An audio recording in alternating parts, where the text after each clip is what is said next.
Welcome back, everybody, to the Hearthstone World Championship. I'm TJ, joined by the Admiral. That's Admirable. And it's time for the semifinals. And a big semifinal at that. Holy smokes, TJ. Holy smokes, The Admirable. games have been crazy. The sets have been awesome. It is coming down to the wire in every single one of our series, it feels like. And I expect this one to go the distance. If you've watched Bunnyhopper and Viper before, you've seen that pace of play. Well, it's time to cut it down by 50% more. And not a great start to the series from Bunnyhopper. As you can see, his headphone cord's just incredibly tangled. And that's going to take him a while.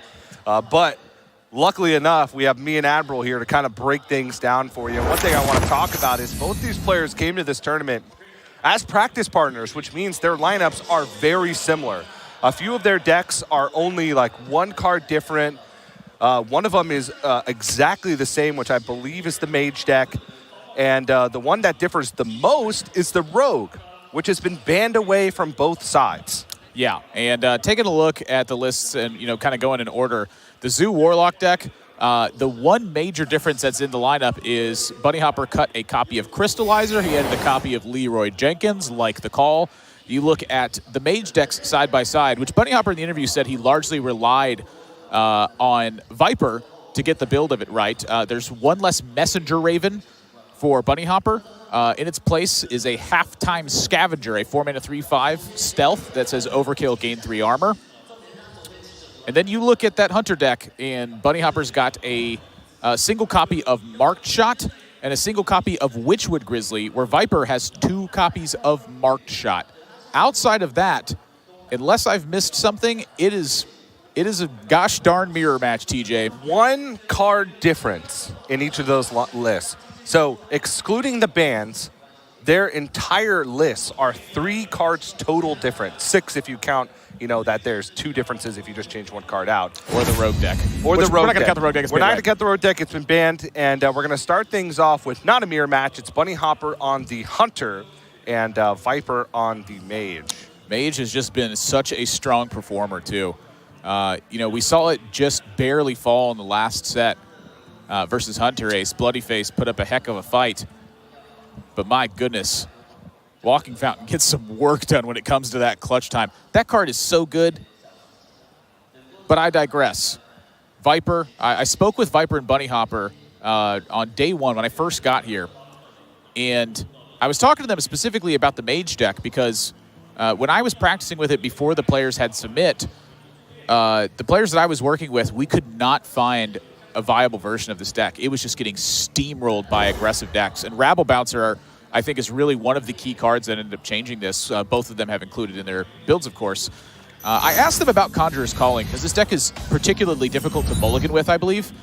And Viper said to me, I never consider mulliganing Conjurer's Calling. And that's any idea of how important and how powerful that card is. And, having an opening hand here with Khadgar, and nothing really to combo with it yet. Now, there's a lot of big, powerful turns he can do if he sticks a minion going into turn 5 or any time later than that. But until then, he's going to be under some pressure. And I will say, the deck that Mage has seemed to struggle the most against thus far this tournament has been Hunter. They have a lot of power early game, and the biggest part of that power is the ability to stick a Scavenging Hyena and just push early damage. And the problem with Mage is that outside of Ziliax, it has no way to heal. So pushing that early damage and also having some ways to deal with Mountain Giant early because of how many early minions you have has been kind of the difference maker in Hunter versus Mage. Yeah, I mean, we've seen how big of work that Timberwolf can do in this matchup. It's sort Absolutely. of like death by 1,000 cuts to a certain point where you overload the Mage ability to use hero power since they're needing all their mana to make critical plays. And you get to a point where it's like, if you don't hero power the Timberwolf, you're going to take a ton of damage. And if you hero power the Timberwolf, you're about to make a bad play. Yes. And Viper very heavily thinking about playing the Sun Fury Protector in that situation. Yeah, he's considering playing it to try to buy some tempo. And the real heavy hit to Viper playing that Sun Fury Protector would be, he gives away the ability to taunt perhaps in a crucial situation, but more importantly to that is it gives Bunnyhopper the opportunity to use a Headhunter's Hatchet, buff it up to 3 charges, take that out, and then suddenly have a little bit of development back behind, the trade-off of the Shimmerfly regardless. Kind of looking at the secret plan from the Shimmerfly, a very roundabout way of getting a secret. You pay a mana, you take 2 mana from your opponent, you pay another mana, and then finally you have access to your 2-mana secret. Well, secret plan, Ken, there are some very good secrets in this matchup. The biggest one, I think, and the one we've seen the most impact, has been Misdirection. Yeah. Misdirection can allow you to deal with an early Conjurer's Calling. That is the absolute fastest that I have ever seen Viper take a turn. The Voodoo Doll came down and he passed, I'm pretty sure, before Bunnyhopper had actually hit his own end turn button. It was like turning over on the client, and it just flipped over and sat in that position again. Yeah, Admiral and I were kind of getting ready backstage, and we were saying, well, get ready for a very long series, because even though these guys are playing some fast decks, they're 2 of the players that take their most time on the turns, specifically Bunnyhopper. Pretty interesting options here from Bunny as well. I think this Snake Trap is quite appealing, although, the fear of mind control tech, maybe it's worth considering. And Rabble Bouncer. I think Rabble Snake Bouncer Trap as well, could end up being more of a liability, unless he had Timberwolf in hand to try and uptrade these. Maybe a potential to get that off Master's Call. But yeah, I'm thinking a lot about the Scavenging Hyena is where my head's at. Okay. Because Viper, I think sometimes is going to be really interested in just attacking the Voodoo Doll in, not necessarily hero powering it. However, Bunnyhopper may have fallen into a little bit of a strange situation here where he's now allowed the Conjurer's Calling to go off amidst this. Oh, wow. Felguard. Wow. That is way above the average 3-drop curve, and you can see that Bunnyhopper is frustrated from that. And it's been a long time since I think I've seen Bunnyhopper actively frustrated from a situation. I think quite a while ago now, it was about 2 years ago, I felt like when he competed, he really showed a lot of emotion. And since he's started to contain that, this huge wave of success this year has come behind that. Yeah, and you know what? I agree with the face attack for a couple reasons. One, if there's no Conjurer's Calling, what it does is kind of feign Freezing Trap. Yeah. Because that'd be a great Freezing Trap target because the Leok lives. And 2, if he's feigning Freezing Trap and Viper decides to check with the attack, he gets Snakes, which then rolls into potential Scavenging Hyena or even Master's Call into Timberwolf to try and push extra damage. Yeah. And the only thing that punished him in that spot was exactly Conjurer's Calling. Yeah, and so I imagine Viper is probably on the fence about attacking the Spring Crawl, because on the one hand, it can be the Venom Strike, the Cobra Trap. Is that even in the format anymore, the Cobra Trap? No. That's not in the format anymore, excuse me. Never mind, he's quite interested in attacking the Spring Paw, mostly because of Dragon Scorcher. TJ's pulling out his phone. He actually doesn't know. He's going to Google it real quick. I actually don't know if Venom Strike Trap is in the format anymore. No, it's gone. Okay. Knights of the Frozen Throne. I was thinking Venom Strike Trap is... never mind. It's not in the format. No use. So, but my brain was confused. Since he's attacked face, there's really only a couple things it could be at this point. It can be Snipe. It can be Rat Trap. That was the one I was trying to think of. Not really much else. However, just leaving it on board, what real threat is that?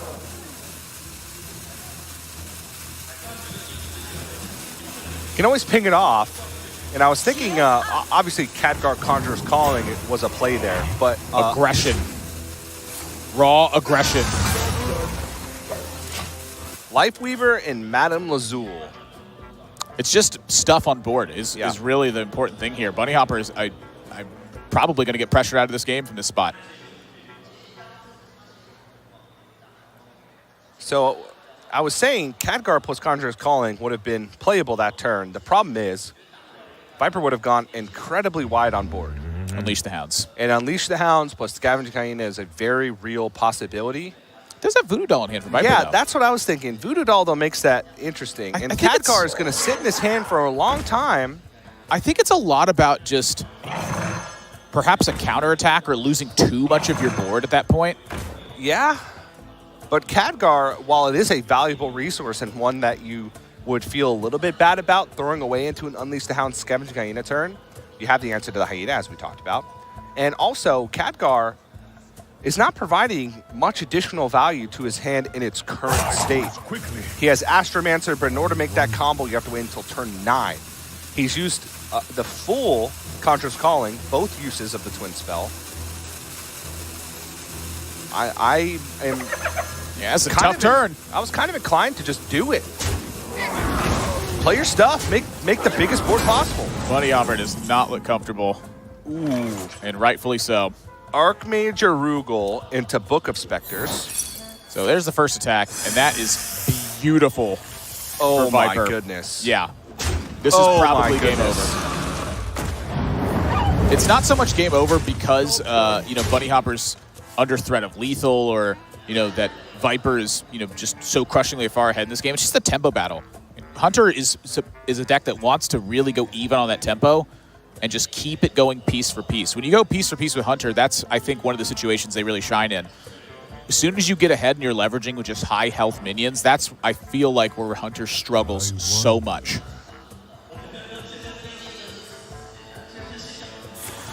And at this point, Bunnyhopper kind of has to rely on Zul'jin. Honestly, it's at that point of the game already where he has to say, I need to clear the board as much as possible and wait for Zul'jin. So now Viper's got an opportunity to do just about anything he wants to do. You could take your pick at this point. The Archmage Arugul plus Book of Specters, if he draws all minions, will fill up his hand. Darn.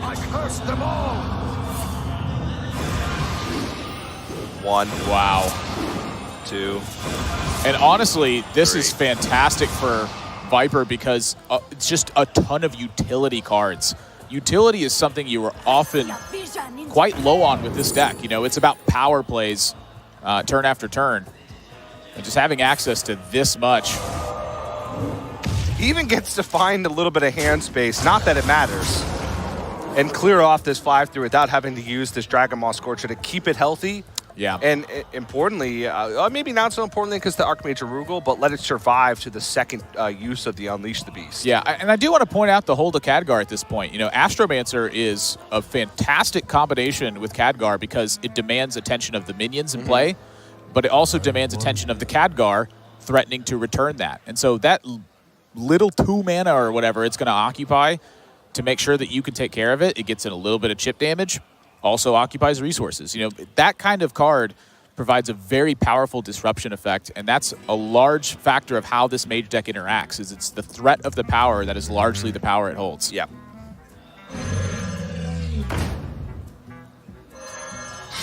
Bunnyhopper gonna take care of these 2 minions. Importantly, the Archmage Arugul. Actually, not so importantly, because his hand is full, so he's not gonna get back out of it anyway, but Yeah, he's trying to chip away at the board. You got to stave off the damage somehow. Yep. And the longer these 2/2s keep building up, the more damage they're going to deal. If Bunnyhopper's going to win this game, it's going to be skating on a very low amount of health.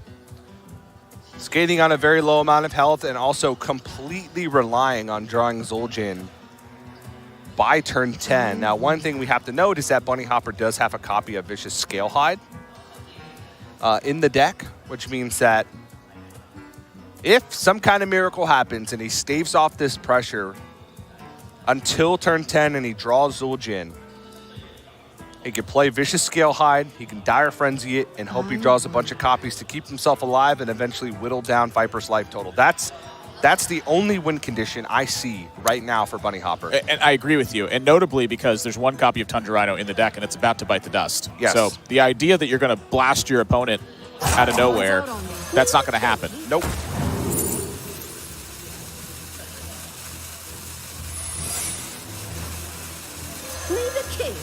And if your opponent's going to spend this much effort killing 2/2s, make it more annoying. How does Arcane Keysmith work? Can it discover a secret that you already have in play? No. Why not? It just wouldn't apply, right? It blows up like when Zul'jin tries to play him. Oh, maybe. Huh. I just always see the secret get popped right away. It's very rare you see 4 of them in a player's hand. Yeah. Unleash the Beasts might need to be loaded up on here, but I can tell you that tracking was to check for for Counterspell. I wonder if Bunnyhopper's ever considering the Shimmerfly and just being like, you know what? I need something crazy to happen. I can't even think of what could happen. I mean, the biggest like swing possible would be Shimmerfly into Cybertech chip. I wonder. I was thinking in a Honey Bun. That song, the Shimmerfly Honey Bun song. Oh yeah, yeah. It's a classic. Great song. Yeah, love it. And then you unleash in Cybertech chip and trade in and get a bunch of mechs. Oh, a bunch of Zilliaxes. There you go. A bunch of Zilliaxes or Oblivitron into a bunch of... Zilliaxes. Yeah, Zilliaxes. That's really what Bunnyhopper needs to win this game about. Just a bunch of Zilliaxes. All right, well, this is effectively the game-winning push. 4 7 drops. Oh, no, just two additional 7 drops. So there's a Deadly Shot. There's an Unleash the Beast. There's an attack on a minion. You could, in theory, stave off the pressure for a turn, and if Bunnyhopper draws exactly Zul'jin, there's going to be 3 copies of Unleash the Beasts in there. A Deadly with Shot. A copy of Deadly Shot. A Master's Call. Yeah, this could still happen. This could very well still happen. Now, it's still going to take a miracle. But by golly, when luck shuts the door, you got to open up the window. Okay, well, Ooh. You know, sometimes you open up the window and there's an avalanche coming, but...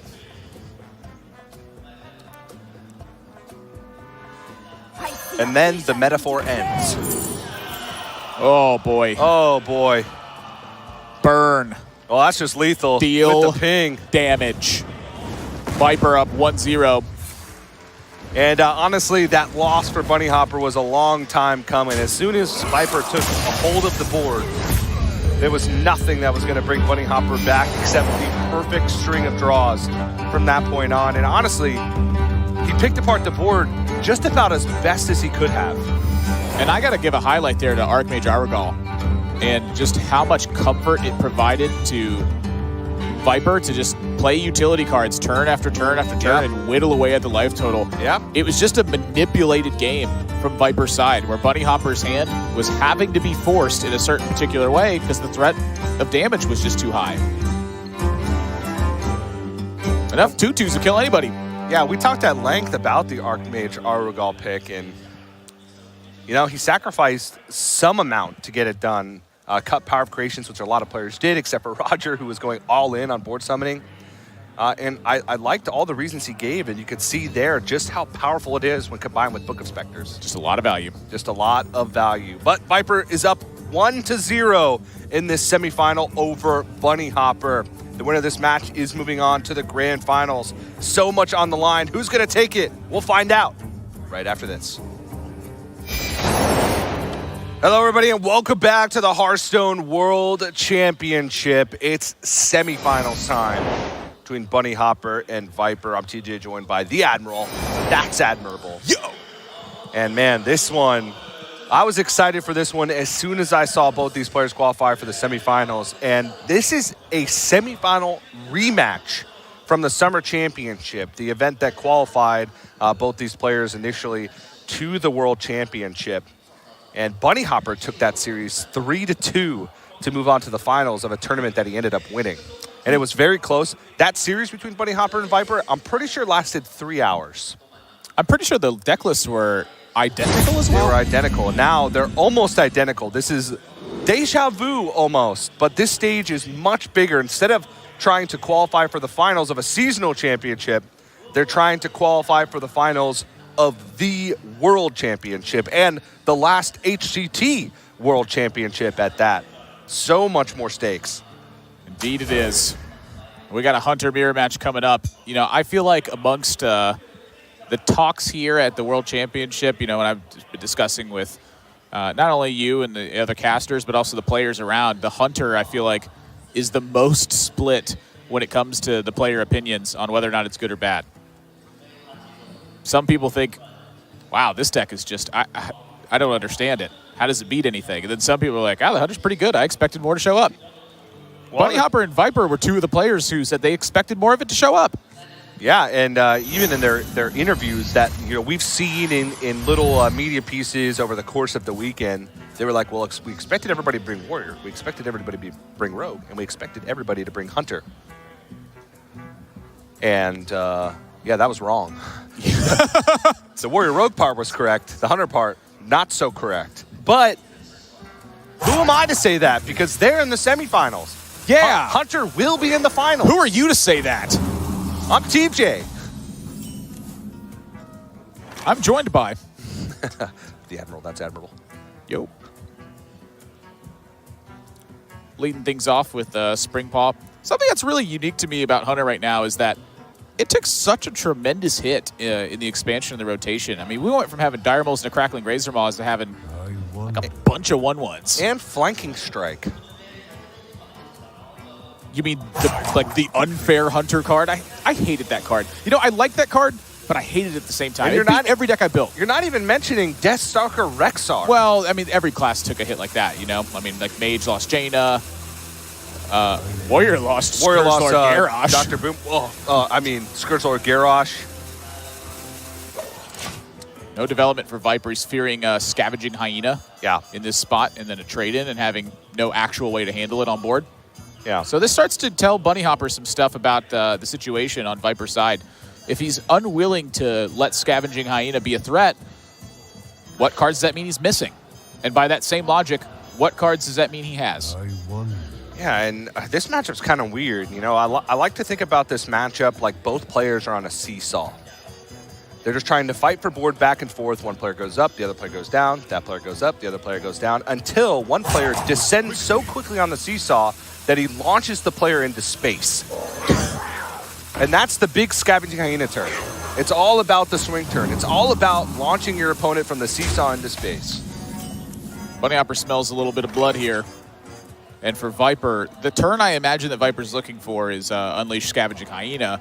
But how do you get there without taking too much damage first? Because there is a particular point where if you move in on a Hyena, you are threatening to just lose the game yourself. If Bunnyhopper happens to have that lone copy of Deadly Shot when you go for a turn like that, all your investment just gets tempoed right back and you get chipped away. Like the trade-off in damage to try to buy that effect, it inherently is something you have to go for.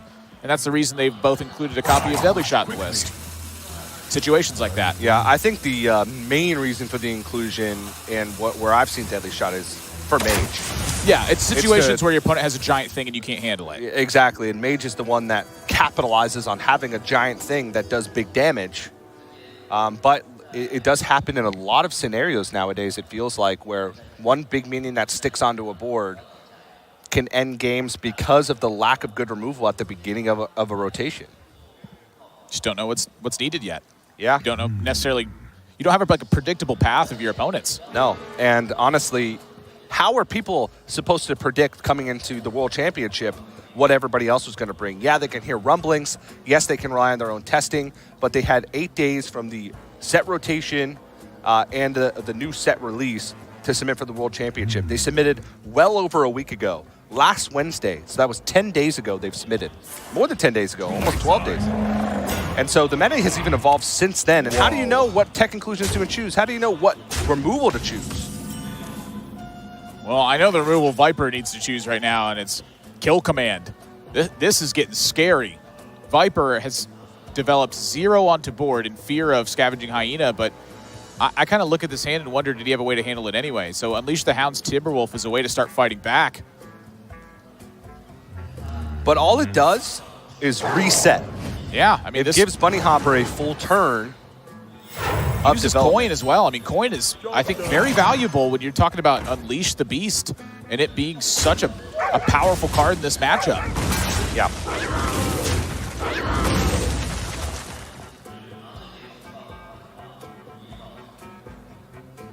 Bunnyhopper has to start knowing that something's up here. Again, what does Viper's hand look like and what does it feel like and how are you going to get punished? I feel like this is a turn where you're able to Master's Call somewhat with impunity because you know that Viper's just not really going to have development in your board. Yeah, going into turn 4 with the coin to use, there's not a significant amount of development, but there is a good amount. And by playing Master's Call, you essentially don't punish Viper, at least from a tempo standpoint, for having a turn where all he did was remove your board and not develop anything of his own. Sure. Now, that being said, Bunnyhopper didn't really have an option here. He didn't, no. But pretend he did. He probably goes for Master Call this Probably turn. goes for Master Call anyway, just because in this style of matchup, sometimes it can be hard to fit that 3 mana in. Quickly. The Witchwood Grizzly that you see in Bunnyhopper's hand is one of the major differences in their deck list as well. In its place, Viper has a second copy of Marked Shot in the deck. So that Grizzly, whoa, Bunnyhopper not going to develop. Interesting. I mean, his only development there is Lynx. I think he was hoping to pick up a Shimmerfly. But also, I think the problem that he wants to avoid is he has a weak turn of development. He just plays a 1-1. Then Viper plays a Scavenging Hyena and trades into the 1-1. And then he doesn't have a great way to deal with the Hyena. If you look at his hand right now, in order to deal with the Hyena, he would have to Timberwolf, Lynx, Vicious Scalehide, and trade both in. Yeah, I mean, what I just talked about, too, with Viper being in trouble, that's now swung right back. That's what TJ was talking about. This is the seesaw.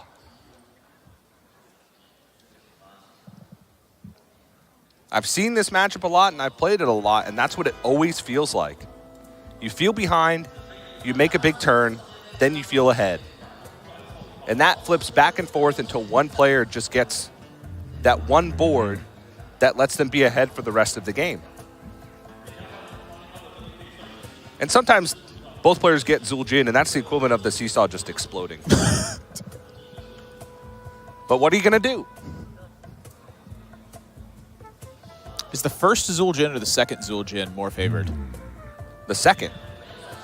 Because of the deadly shots? Well, also the Unleash the Beast, because Unleash the Beast on a board doesn't necessarily give you anything. And also, Unleash the Hounds is a huge deal. If you're playing Zul'jin and your opponent doesn't have a board, you summon, what? 5/5s? 5/5s. They summon 5/5s and 1/1s with charge.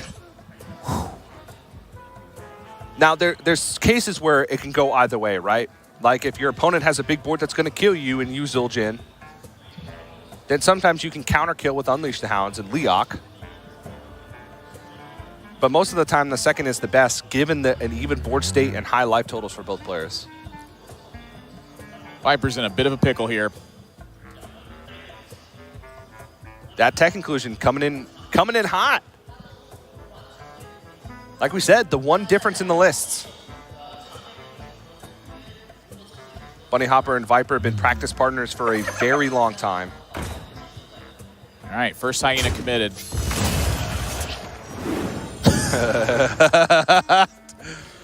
That's just funny to me because we talked about that in the last game.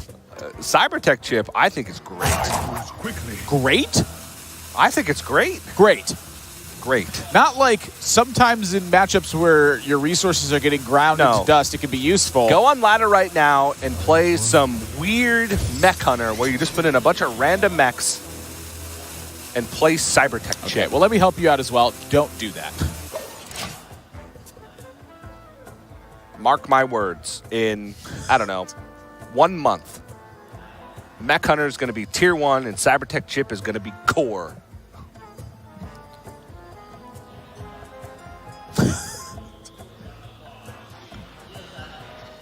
I mean, look at this value.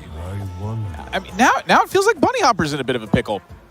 Well, the issue for Viper is that, yeah, he's kind of got a stronger board, but Bunnyhopper's resources are so good. And yes, you can argue that Cybertech chip, which is a great card, will give Viper value. But it's value that doesn't necessarily synergize with the rest of his deck. I'm not necessarily convinced. I think Unleash the Beast here has a really high potential to get some work done. And Bunnyhopper here, the Unleash the Hounds. Okay, I think I missed that. The Unleash the Hounds actually is enough to wipe the board, so is the Lynx plus the Hatchet. Unleash the Hounds is not enough to wipe the board. Excuse me, there's a Timberwolf in play. Yeah, but then he trades over. Oh, yeah, you're absolutely right. For some reason, I thought that Bunnyhopper's Unleash the Hounds dying would buff the other Scavenging Hyena, which is absolutely not correct. All right, well, so Cybertech chip is great unless you get not good mechs.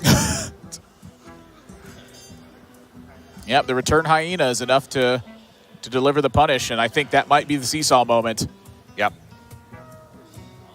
It's a pretty straightforward game plan, it seems so far. The one thing that Viper could have maybe done differently in this game is risk the hyena. Because I guess one of the questions is Bunnyhopper just going to risk his own hyena that same way? You know, in the same regard that your 1-1 is vulnerable to a scavenging hyena play, Bunny's scavenging hyena play is vulnerable to a kill command or a coin marked shot or what have you. I'm curious if he's willing to invest that without some sort of backup on board. You know, having the Grizzly here and having it at 4 health, that's a massive difference than it being, 3 health on turn 3 with a coin. I'm curious. I think it's the only thing Viper really could have done differently this game, and I think his philosophy makes sense. I don't have an answer for it. I can't afford to risk that right now. Quickly. Say the magic word. Safeguard effectively just to buy time.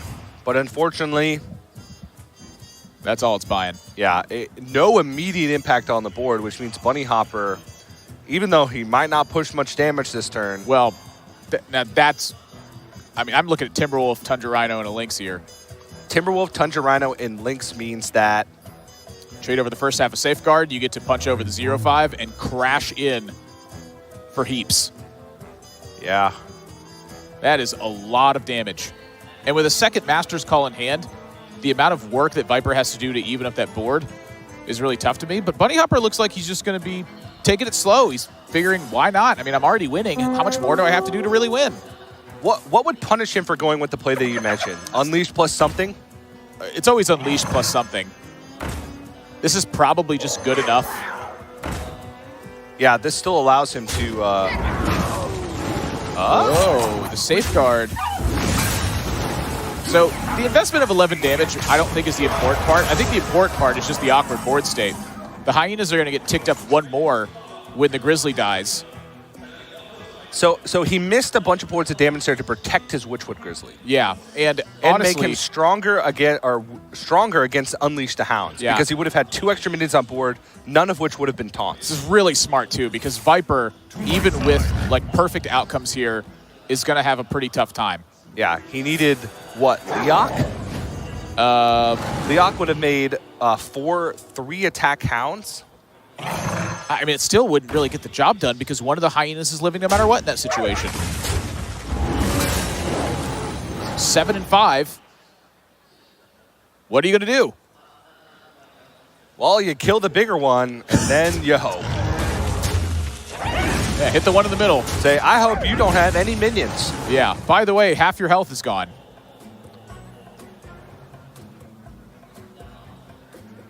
Bunnyhopper firmly in the lead. I'm trying to think of the perfect draws on Viper's side. Rip Deadly Shot onto the Scavenging Hyena, and then Vicious Scale High Dire Frenzy on something. But I mean... That's 2 draws. Yeah. He barely even has 1 draw. That's 16 damage, 17, 18 damage. He's going to be at 4 health. Yeah, get the hatchet developed, hack away. Just Viper having to use his coin the way that he did was such a big difference in this game. Bunnyhopper easily going to chew through this one and find himself in a tied-up series. Launches Viper to space.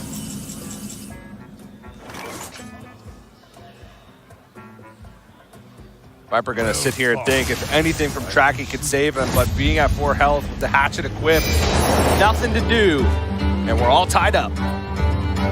So one of the big things I look at is which deck do I consider weaker in the lineup? Has it been the Warlock deck, which has not been performing very well overall for Viper? Or is it this Hunter deck that I've heard so many be critical of throughout? Bunnyhopper's got the Zoo Warlock left, Viper's still got the Hunter left. In my head, that is advantage Bunnyhopper. He's also got Mage left. Now, Mage can be susceptible to both of those. And honestly, taking the win with the Mage against the Hunter was a big win for Viper. So I'm not sold. I think this matchup is still incredibly competitive and very close. I definitely think it's close. I'm just telling you where I think the advantage is. I think it's Bunnyhopper's side. I think the key cards from Bunnyhopper's side mean more than the key cards from Viper's side. Yeah. I can agree with that. I'm looking at the mage, and I'm thinking like Rabble Bouncer, Mind Control Tech alone. That combination is so strong against the aggressive decks. Like, if you're going to build some wacky, weird, like, late game do something cool and awesome deck, Rabble Bouncer, Mind Control Tech is probably the package. The package. Your opponent wants to play more minions, that way they can attack you for more damage. If they play more minions, you get to punish that. Yeah. That's tough to beat. And Zoo Warlock just doesn't win unless they're playing minions. Now, I was going to say, both these players, since they're bringing the same lineups, they practice together, they're both experts on not only their own decks, but obviously their opponents since they're the same. So you better believe that Viper, if he's playing Zoo into Mage, is going to be thinking about all those possibilities. The problem is, you're Zoo Warlock. You don't win unless you just play your stuff. We've talked about this a number of times, too. It is largely a close your eyes and go in style of matchup. Close your eyes, hope they don't have it. And that's how Viper's been taking the games. In the games where he has the hand that does that, those are the ones we've seen him win. Yep.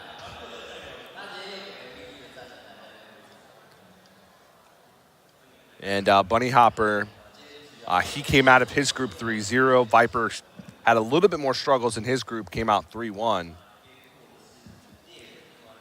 Both these players just looked so good once in game, though. I mean, the technical play from both of them has just been pretty darn spot on. I think that in the Miracle Rogue game that Viper had earlier, it was a random generated Mana Cyclone while he had Shadow Step in hand. That was about the only turn I think I've seen him fumble a bit, where I think he had a much stronger possibility than what the outcome was. But and then he missed a dagger swing. Like, that's it. Yeah. And honestly, like, it was a pretty major turn that ended up happening, but how often do you generate Mana Cyclone from a lackey while a Shadow Step's in your hand, while you have a frog, while you have a Wanted in your hand, so you can kill your own frog to generate an extra coin, to get an extra mage spell while you have a questing adventurer in play? Like, that's just not something you're thinking about when you're generating random 2-drops. You're like, does this one buff my stuff? No? All right.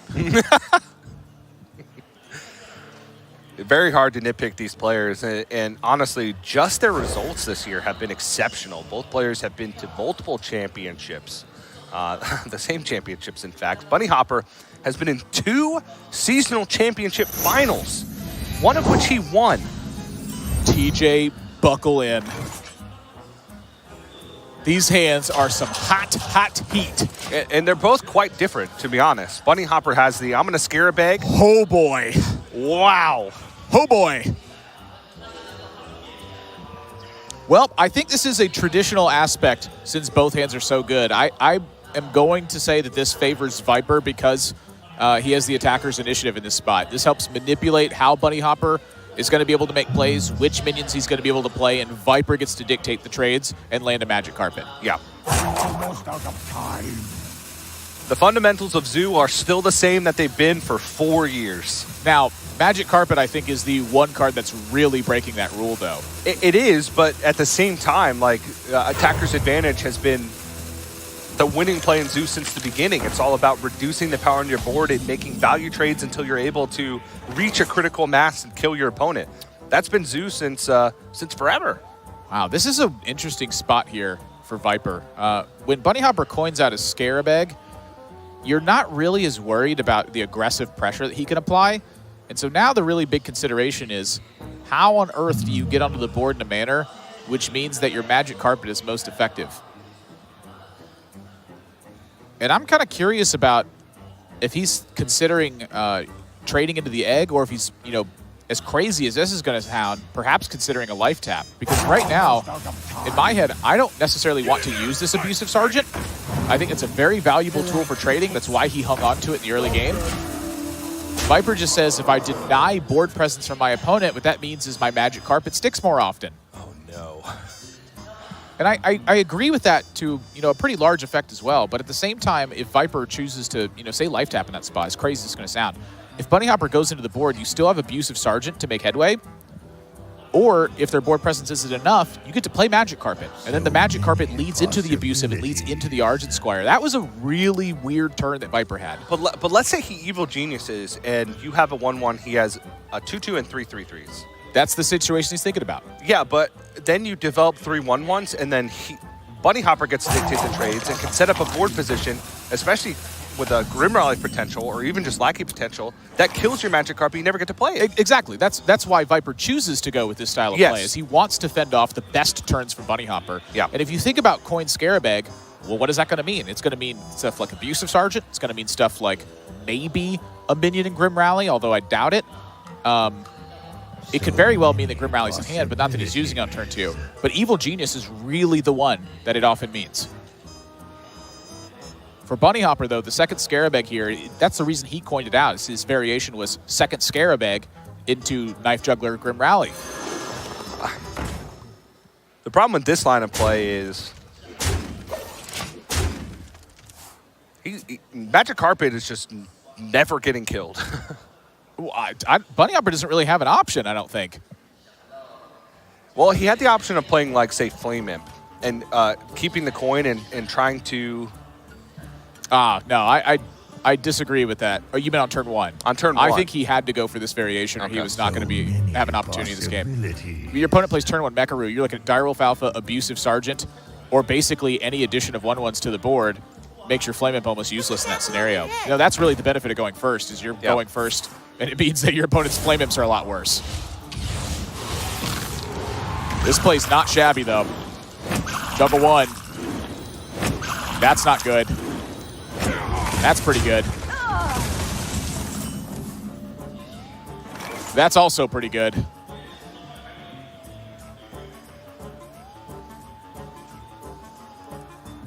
Viper's probably on 3 cards here, although I could definitely see Life Tap. The 3-card plan seems good to me. You get to build the biggest board possible and trade off. You know, Soulfire this Knife Juggler to preserve your minions.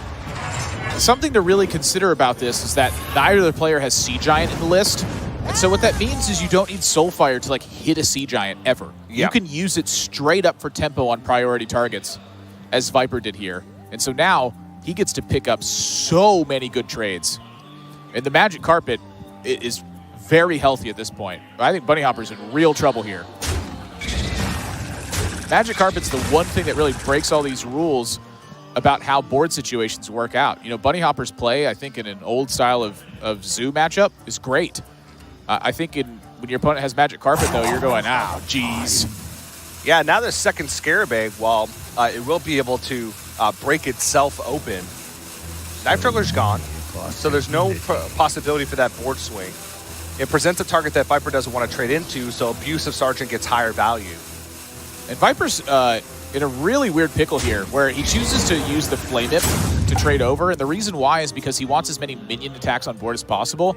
If he trades over the Mecharoo and leaves the Joey bot behind, what ends up happening is Bunnyhopper gets to pick up that 1/1 and just continue to fight on board, and the number of attacks that Bunnyhopper can possibly get as a result of that is something Viper's clearly fearing.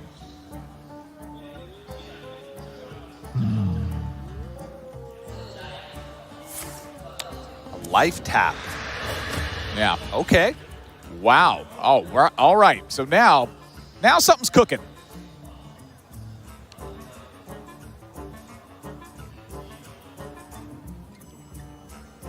He's still going to need some very impactful lackeys because this Magic Carpet, no matter what happens here, will not die. Now, the benefit that Bunnyhopper has is that Viper's out of cards. But, I mean, the deck is packed full of 1-drops. He doesn't have to worry, like you mentioned, about Sea Giant. So the fact that he can just play his minion with Reckless Abandon and not have to worry about that one big swing turn is a benefit. But unfortunately, Magic Carpet means that any 1-drop is just going to pick apart this board even further. Yeah, I think that Bunnyhopper's in an okay spot here, though. He just has enough stuff in play that it's working out pretty well. You know, Viper's very likely to draw 2 1-cost cards here. It's, you know, there are 6 total cards in Viper's deck, like 6 total unique cards, that is, that don't cost 1 mana. Yeah, 11 total cards. Direwolf Alpha, Evil Genius, Knife Juggler, Scarabag, Magic Carpet, all 2-ofs, and Arch Villain Rafam at the top end. So Viper, you know, definitely in the aggressive initiative here. But Bunnyhopper's got some stuff coming up this turn. I'm a little bit afraid for Viper and how this could pan out. I think it's very wise of him to trim into this board as much as he possibly can. Yeah, and again, going with the notion of trading as much in as possible. Oh, boy.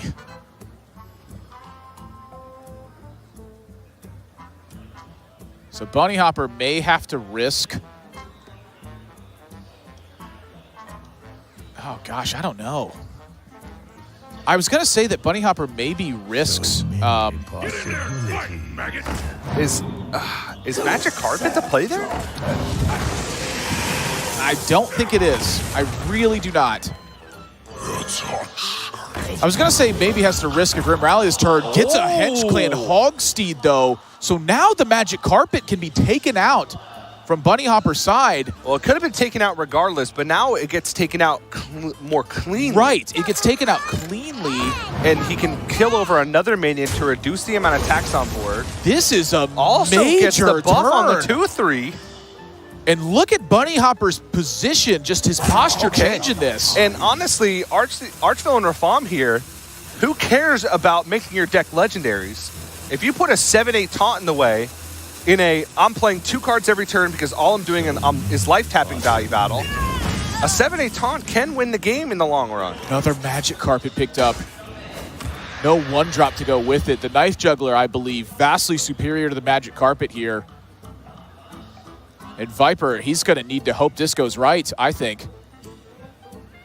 So Magic Carpet with a few trades doesn't die on board. So that means Knife Juggler plus 2 potential 1-drops on the tap next turn. Wow, I am very surprised by this Magic Carpet turn. It's safe.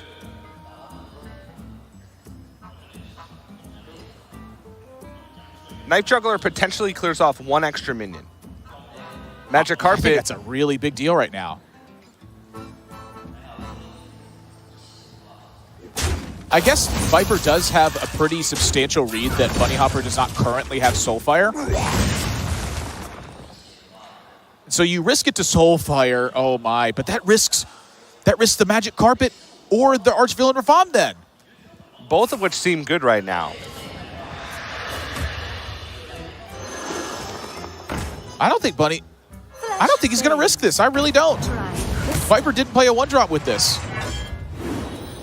That usually means he can't have a 1-drop in hand. He's got plenty of draws for him. Second Knife Juggler. And a 1-drop. Okay. But So- he cannot kill Bunnyhopper's Magic Carpet here, though. Can't kill the Magic Carpet, but can protect I his take own that back. Magic Carpet. Perfect juggles. Cannot do it. Never mind. Excuse me. No, it could have. Because he gets 1 juggler from the Knife Juggler, then 2 jugglers from the Voidwalker. That would have been exactly 6, but they all would have had to gone on the Magic Carpet. Now 2 jugglers from this. Wow, these jugglers are massive. And now the Archvillain Rafam that Bunnyhopper seemingly held onto the Soulfire to protect is a liability, honestly, because it gets rid of the Soulfire, which reduces the chance that he can deal with the board. And with double Knife Juggler Magic Carpet, a 1-drop picked up is essentially 3 extra damage because he gets 2 juggles plus the additional rush. Yeah, this is troubling. Oh no. What I'm Rafamin here. I really am. I think if Bunnyhopper loses this Rafam, he loses his percentage because he is not getting this spot back. Well, the other option is to Soulfire, hope the Rafam gets pitched, throw the other Soulfire into the Magic Carpet and the Voidwalker, and then call it a day. Yeah, sounds like Rafam to me. Oh my. Oh my. The Grim Rally actually may not even be that good in this spot. These juggles are so important. Gets both of them. Wow!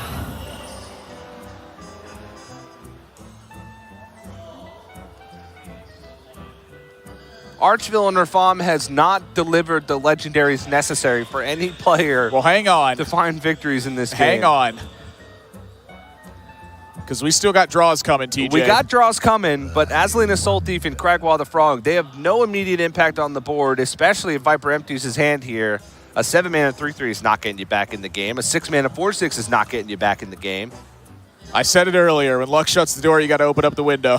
And the window here is Bunnyhopper's 17 legendary minions that are in his deck. He's going to have to be a contortionist to fit through it is the problem. That's a very large, bizarre, randomly generated window. Upstairs. And he's also at 11 health. What is that? What is that? 8. Hexlord Malakras. Oh. What? What? Well, I mean, the best cards in Bunnyhopper's deck right now are the zoo cards, and that provides you some zoo cards right now. Well, he doesn't have any more zoo cards left in his deck, but he did have zoo cards in his opening hand. Exactly. And that's Hexlord Malakras. What were the zoo cards in his opening hand? He had Scarabag, Knife Juggler, Grim Rally. Flame Imp, double Scarabag, Knife Juggler? No, there was no Knife Juggler. The Knife Juggler was drawn off the top on turn 1. Oh, my. I think that might be lethal damage. 1, 2, 3, 4, 5, 6, 7. Tap for the... So the problem is he has to Grim Rally one of the minions that's giving him extra damage. So you play the Direwolf Alpha here, and you get the juggles. There's 2 to the face. That's enough. That's enough.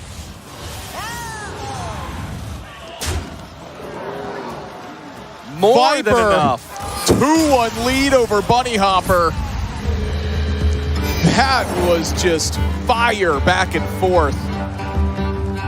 The tempo abusive sergeant to shut off the plays from Bunnyhopper to develop in safe positions, to deny that little bit of extra board presence and just chip away and chip away. And I don't even want to nitpick here, but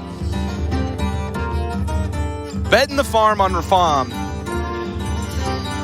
by not soul firing the Magic Carpet was at the end. I don't know, man. Magic Carpet's so good. I felt like a 7-8 taunt was enough to win in the game, but it felt like Viper just sliced through it like butter. Oh, he drew the Flame Imp. Hit the juggles. Man. Had the goods. When you got the goods, you get the win. Well, one thing's for certain, Archville and Rafam has been giving us some exciting games today, and that's pretty much the only thing I'm here for, some top-tier Hearthstone. But game number 4 is coming up when we return, the exciting conclusion to this semifinal between Bunnyhopper and Viper. When I was doing Welcome back, everybody, to the Hearthstone World Championship. There's Roger on the screen there, meeting some fans. And there's a Murloc, I think. Looks like a Murloc. I'm going to go with Murloc. I feel bad if he plays against that Blood Elf guy who just apparently hates Murlocs. Yeah. Until the end, that is. Then he gets like a cream soda and he's feeling great. And he's Gucci. It's lit. Oh, man. Let's just go ahead and get back to talking about this semifinal. Bunnyhopper versus Viper. Viper currently has a 2-1 lead. 1 game away from qualifying to the finals of the World Championship, denying Bunnyhopper his 3rd HCT Finals appearance of the year. His 3rd one in a row at a championship it would be as well. That's insane.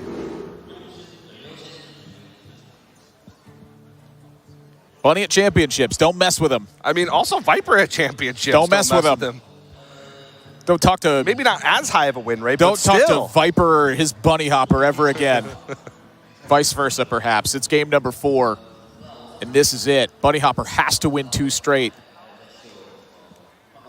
Viper in the hunt for a world championship title. He's got to get it done with Hunter. 2 tries.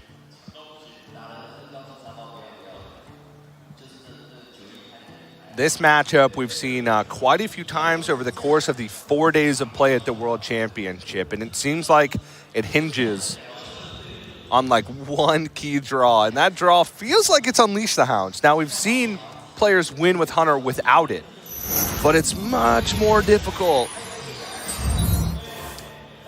And that's a Leroy in the opening hand. The only thing that would make this worse would be an Archville and Rafam in the opening hand, because that's his entire top end. If you add up all the cards in his deck, they're a little bit more than Leroy plus Archville and Rafam, but not much more. I'm going to ask you a question real quick, though. If you could be guaranteed Voidwalker Direwolf Alpha and one of the bottom 3 cards in your deck, No. the worst 3 cards in the matchup versus Hunter, you wouldn't take that? No. Oh. I'd pitch it back and get one of my other 16 one-drops. No. But then you lose the Voidwalker and the Direwolf Alpha. I'll take anything else. I'll take gosh. Crystallizer. I'll take Flame Imp.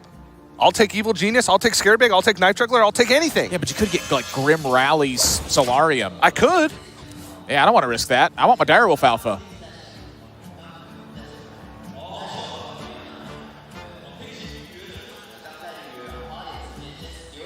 Perhaps I'm wrong. We'll find out. Yeah, I don't know about this.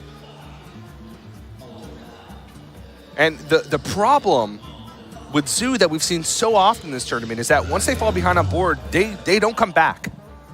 Well, then don't fall behind on board. Easier said than done, my friend. Oh, yeah, true story.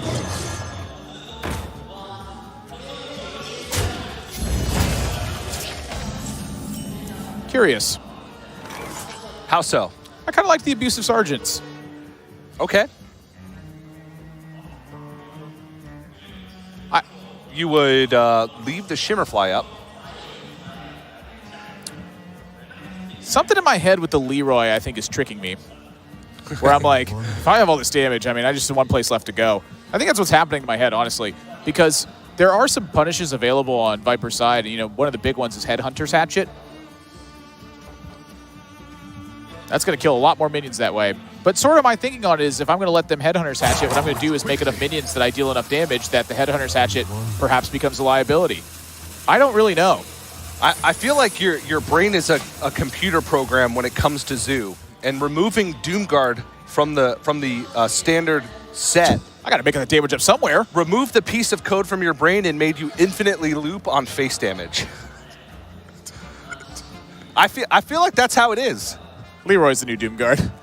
There's a bug stuck where the code is infinitely looping with just send everything to face at all costs. Well, let's talk about this secret here for a second. This is a random secret. Yeah. I don't feel like Bunnyhopper is afforded the luxury of being afraid of this. He is not. And I feel like we've said this so many times, it's becoming a cliche at this point. Play everything you got and ship it. Okay, well now I'm very concerned. Ship it. Upstairs. I feel like the Abusive Sergeants here represent a lot. I mean, I get Bunnyhopper's, he's going to be afraid of Unleash the Hounds and Timberwolf. Almost out of time. Good news. Argent Squire to check for Snipe? I'm curious if that's better than the Witchwood Imp. I don't actually. I think the Imp is better because it has stealth, so it can actually secure the Abusive Sergeant damage at some point. Yeah. Also, which would, if it got sniped, would buff up one of these minions to make it stronger against potential Unleash the Hounds. Now, Viper doesn't have Unleash the Hounds, but he does have tracking. Viper's getting awfully constricted on mana here, too. I mean, Yes. the benefit that Viper has right now is he has Snake Trap down, so if Misha's rolled from Animal Companion, pretty darn good spot you're in. The problem with Animal Companion is, well, there's a 2/2 on board with Taunt, and so if you roll Huffer, that's miserable. Leox get threatened by about every imaginable angle possible, which is A, just Bunnyhopper overloading on board, and then B, a single Abusive Sergeant. You know, Viper is thinking about Magic Carpet turns right here. He's thinking about how Soulfire is going to interact.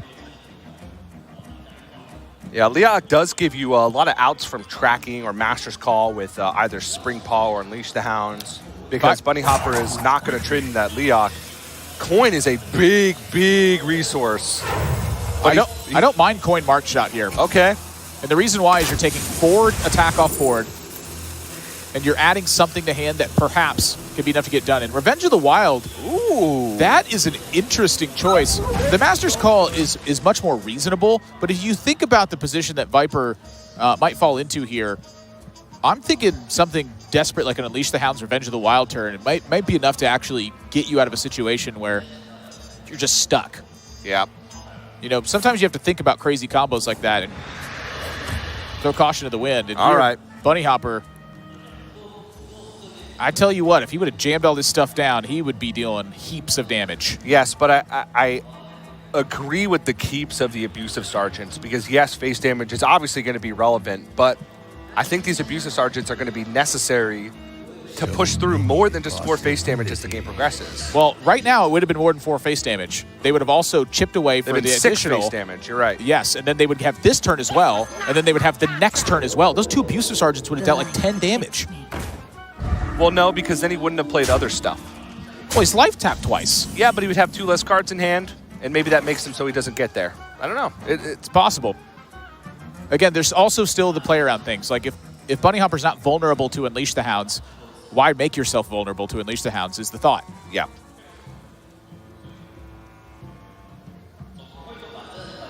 I'm getting nervous for Bunnyhopper now. Yeah. Is this taking too long? He's doing a great job at building a resilient board, and the Evil Genius was the pickup that really rewarded this, I think. Grim Rally is also another one that rewards it as well for having that patience. So 2 of your big payoff cards are reasons to hang on to these minions. Yep. I wonder. I'm just looking at that golden payoff card on the left that says, if opponent's at 6, you win the game. Pretty much. A couple scenarios that don't allow that, but they're few and far between, especially when you're considering Hunter. Now, Viper here, again, mana is just the one constricting factor. And honestly, Master's Call plus tracking to try and find Unleashed was the play that I looked at first. This is quite interesting. With the Snake Trap down,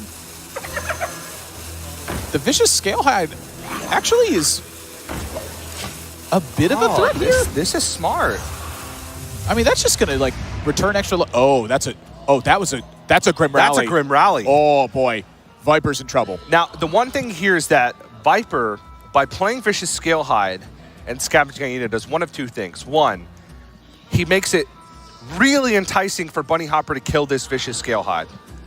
And by doing so would summon snakes, which would make it really enticing for Bunnyhopper to kill the Scavenging Hyena. Because of the threat of Dire Frenzy on the Vicious Scalehide, Get in there and fight, maggot. you kind of want to kill it. But honestly, Evil Genius, Abusive Sergeant, Grim Rally, you don't care if your opponent's healing for 4 because you're dealing like 50. Oh my. Nothing but power. Oh my. Oh. This is just ridiculous. Bunnyhopper's about to run away with this game. Almost out of time. What on earth are you going to do if you're sitting in Viper seat right now? This hurts me. Is that a trade? I'm trading with the Scavenging Hyena for sure. I don't want that thing to get out of control. That one dies. Chew away at the rest of the board. I think you tainted me. Well, You told me face damage, and I just wanted face damage. The thing about it is if Bunnyhopper's gonna hold, this is the payoff. It's Grim Rally and the pressure it applies. Like, Viper has to have Unleash the Hounds in spots like this, and if he had Unleash the Hounds, he would not have risked the Scavenging Hyena this way. Bunny knows that. Okay. That's the point I needed. But then what if Viper knows that Bunny knows that? That's a tough leveling war to make. I mean, you'd have to is. have a lot of experience and a lot of knowledge of how your opponent will react in that situation. If there's any players in this entire tournament who have immense knowledge of how his opponent's going to play, it's these 2 people. Here's the problem. These guys have probably played 4 digits worth of Hearthstone games against each other. It's a true story. The issue with... Ooh, that's a nice roll with the Leok. He gets to pick off some minions here. The issue with that is that one of the reasons these players are so successful is because you know how they will react. They'll smell blood in the water, and they'll go for a punish. All right, well, this cuts 3 minions off the board, which makes the second Grim Rally that Bunnyhopper picked up much weaker. There's some breathing room here for Viper now, but I think this is just too much. Like, you're getting another spell from the Lackey. You're getting the Abusive Sergeant easy trade up with the Witchwood Imp. That's going to buff your minions even further. I mean, you can value trade over with the Evil Genius after the Grim Rally. Maybe you want to consolidate your board. Ugh. Well, this is kind of weird. Siphon Soul? I'm taking Siphon Soul, but you know, I was thinking about the Twisting Nether. Like, is that ever a good emergency button? Siphon Soul is just a good push button. I think Siphon Soul is honestly like almost a better emergency button because what's your emergency button for? It's probably for Scavenging Hyena. Maggot. Like if your opponent has a bunch of big stuff that you need to kill, then you're probably dead. Another big board, and Bunnyhopper's got reload behind it with Solarium. Got damage in hand with Leroy Jenkins. 5. So to we the have face. we have 9 plus 4, 13 on board, plus Leroy Jenkins is 19. Too. Viper would have had the Scale Hide possibly in hand. With 2 Master's Calls and 3 more 4/6 Lifesteal Rush in the deck. That was a possibility.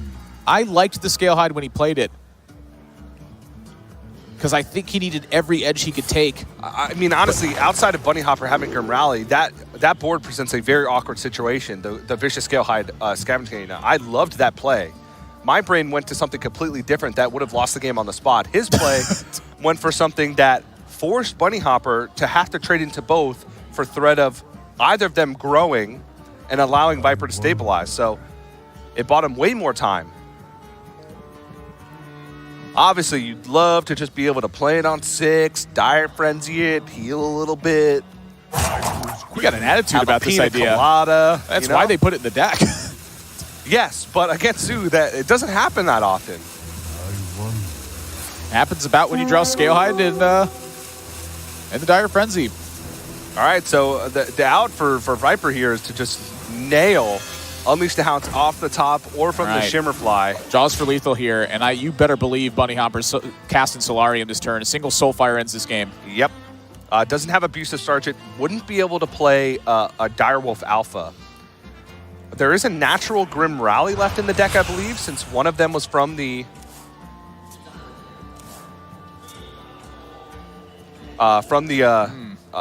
Ethereal Lackey. Kind of awkward pickups here.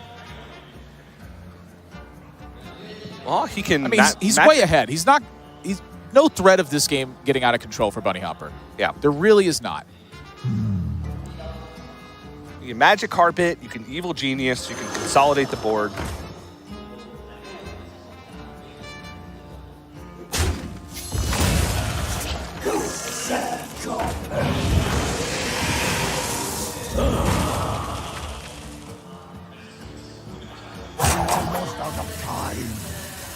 Viper's got to Unleash the Hounds Timberwolf. But he's not going to have much life left. That's an amazing pickup from Shimmerfly, by the way.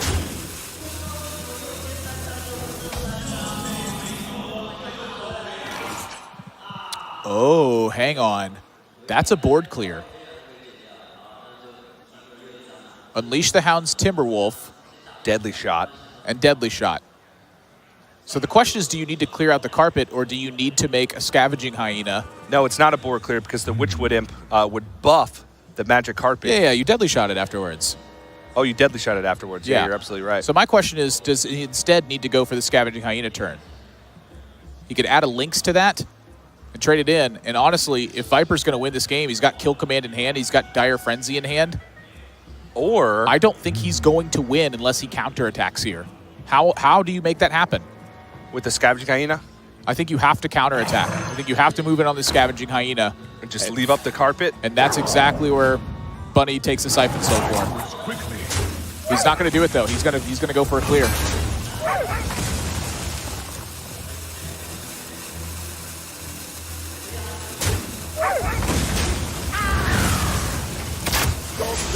Oh, boy. And Bunnyhopper is 1 damage off from the Leroy Soulfire threatening lethal.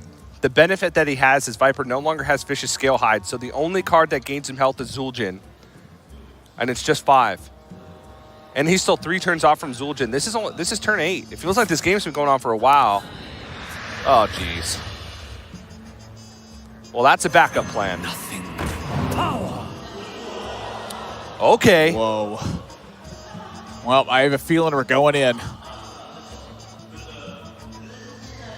I would say there's about a 0% chance he doesn't take Soulfire. Just about.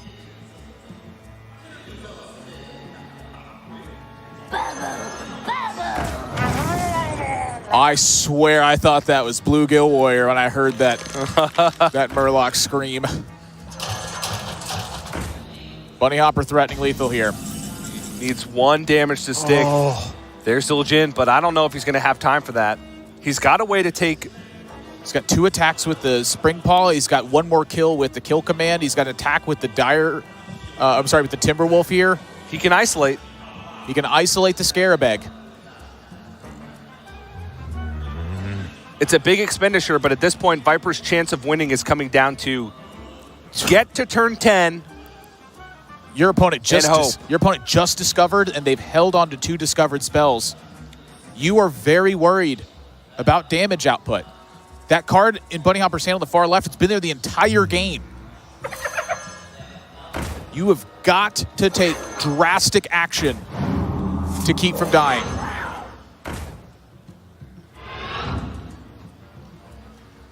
I don't think there's a world Look where at Viper that. doesn't completely clear off this board. The play that you have to make to 5 damage kill command the front half of a Mecharoo is something else. Grim Rally, 6 damage, 10 from the Soulfire, 1 more from the Grim Rally. That's lethal damage.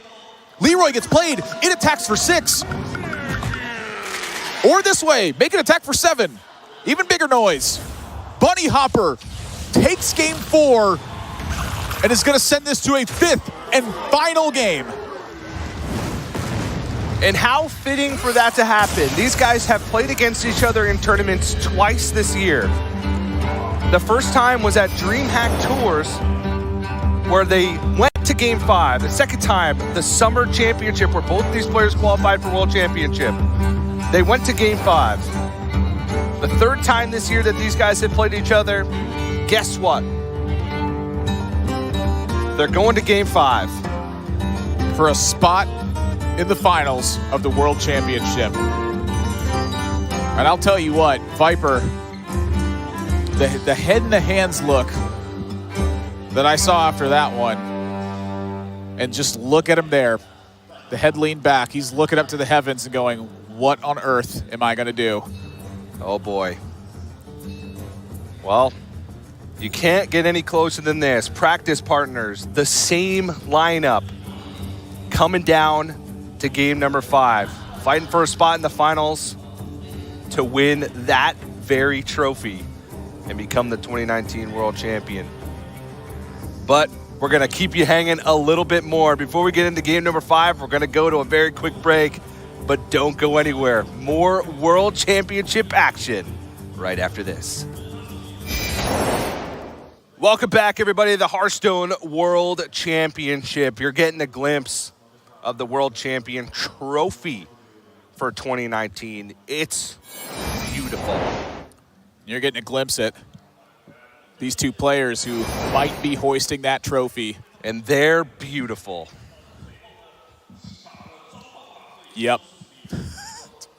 Their play as well has just been spectacular. Oh, it really has. So evenly matched, it's unbelievable. The tooth and claw fight in that last game where Viper has to kill command a 1/1 to stay alive through a Leroy Soulfire, and then Bunnyhopper picks up a Grim Rally for 1 additional damage. That's enough to seal the deal. Like, you just cannot get closer in Hearthstone than that. I was waiting for it to come down to like a 33% chance to discard the second Soulfire to win the game. That's what I thought that game was going to come down to. But forget about that, because it all comes down to this one game of Hearthstone. Who is going to move on to the finals? And this one can be pretty tough. Now, Mage had a fantastic start to the tournament. I think we came into today with like 11-3 game score for Mage, and then we've seen it struggle. We've seen it get outvalued in the past couple of quarterfinals. And but this is one where Bunnyhopper actually lost this very matchup in game 1, where Viper queued up Mage, Bunnyhopper queued up Hunter, and Viper won. And maybe that's why Viper had his head in his hands, because Mage, I think, is the overall strongest deck in both of these players' lineups. I definitely come close to agreeing with that. I think the Rogue is stronger, but it's been banned away. Yeah, it's been banned away. Sure. So the thing to really account for is just how powerful the cards really are in the matchup.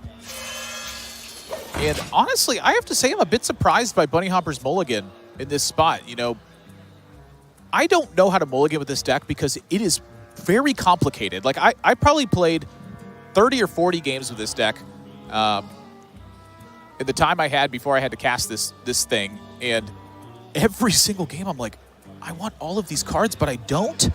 Well, I feel like there's so many cards I need every game. And that's you, in a nutshell, on ladder. So imagine for a second that you're playing against a world-class opponent who you happen to practice with, who knows your strategies, who you practice mulligans with for hours and hours and hours leading up to the tournament. What do you keep then? Rabble Masters. That card's insane. just Rabble Bouncers? That's all you're keeping? Well, he had 2 of them and he pitched them away. Okay.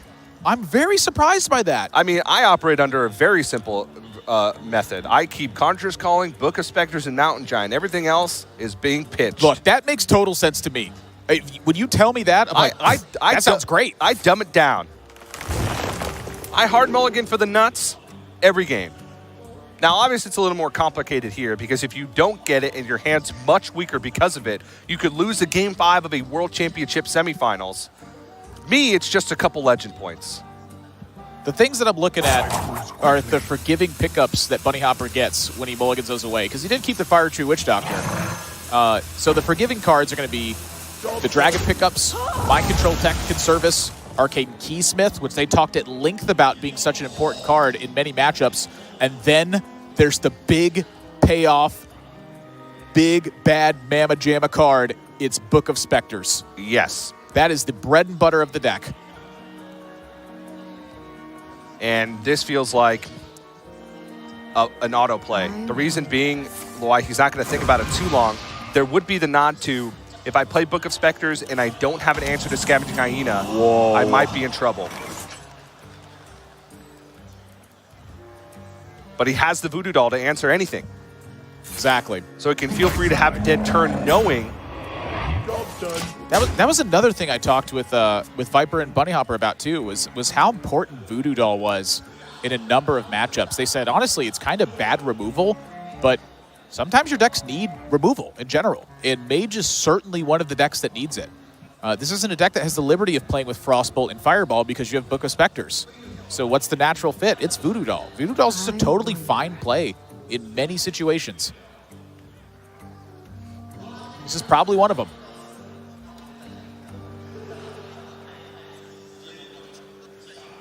The threat of Voodoo Doll, too, because of Conjurer's Calling, is so massive. This isn't a card that you want to let live because you're afraid it's going to get Conjurer's Calling.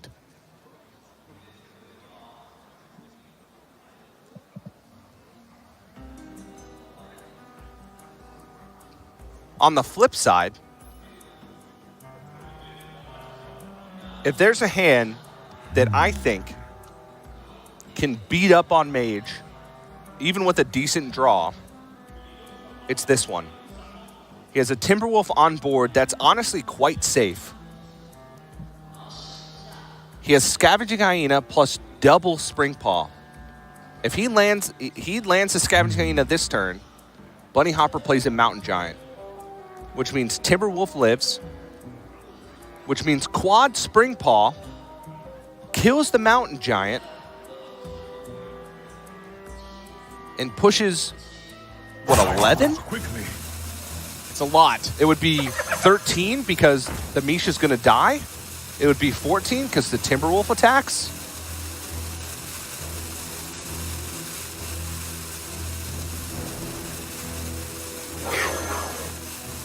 Viper's going for the extra damage push here, too. He says, I'll trade this Springpaw now. 5 ya. And this is essentially the same, possibly more, just because of the fact that Shimmerfly gets to trade in next turn as well. He has the... Yeah, I love this play. This is great. This was fantastic. Scavenging Hyena, you see why it's in the deck. And honestly, Mountain Giant, that might be fuel for the fire at this point. I think Bunnyhopper's best course of action is probably somewhere in the neighborhood of Hero Power the Scavenging Hyena and try to rely on Ziliax. What to do? If Bunnyhopper pings the Scavenging Hyena, though, Viper's going to know what's up. And then the ultimate punish is Dire Frenzy. Are you going to risk? Well, Dire Frenzy's ultimate punish, but I'm looking at Viper's hand in particular. I'm curious, you know, akin to the last game where Viper kill commanded his own, or the 1/1, you could protect your Scavenging Hyena from a Ziliax. Yeah, and honestly, Mountain Giant, even with just the information that Bunnyhopper knows, also gets punished by Dire Frenzy. Both those plays punish him very heavily. One of those gives him a chance of killing the Scavenging Hyena next turn with Ziliax. I don't know what to do here. I don't. If he just pings the Scavenging Hyena, honestly, Bunnyhopper's in real trouble. He's going to lose. I mean, how much damage is this turn? He trades in 4 minions, so the Scavenging Hyena goes up 8 attacks, so it goes up to 15. Master's Call drawn as well. Well, he kill commands face right now. He sets him to 2, doesn't he? Well, you kill the Mountain Giant, you just hero power. Hero power, because he has to play the last links, that's right. Bunnyhopper's dead. He's very dead. You ain't winning through that. That's a 15 attack. Scavenging Hyena, 15, TJ, 15.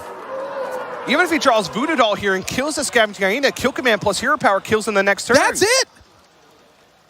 And look at Viper's face. He has his hand over his mouth. He can't believe it.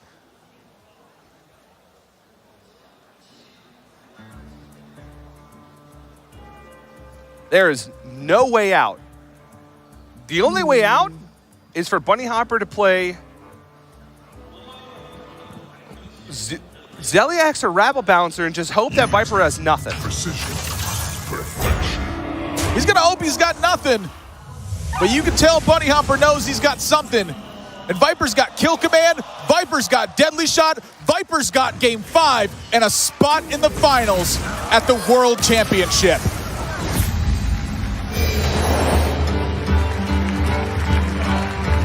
A very quick end to a very grueling series.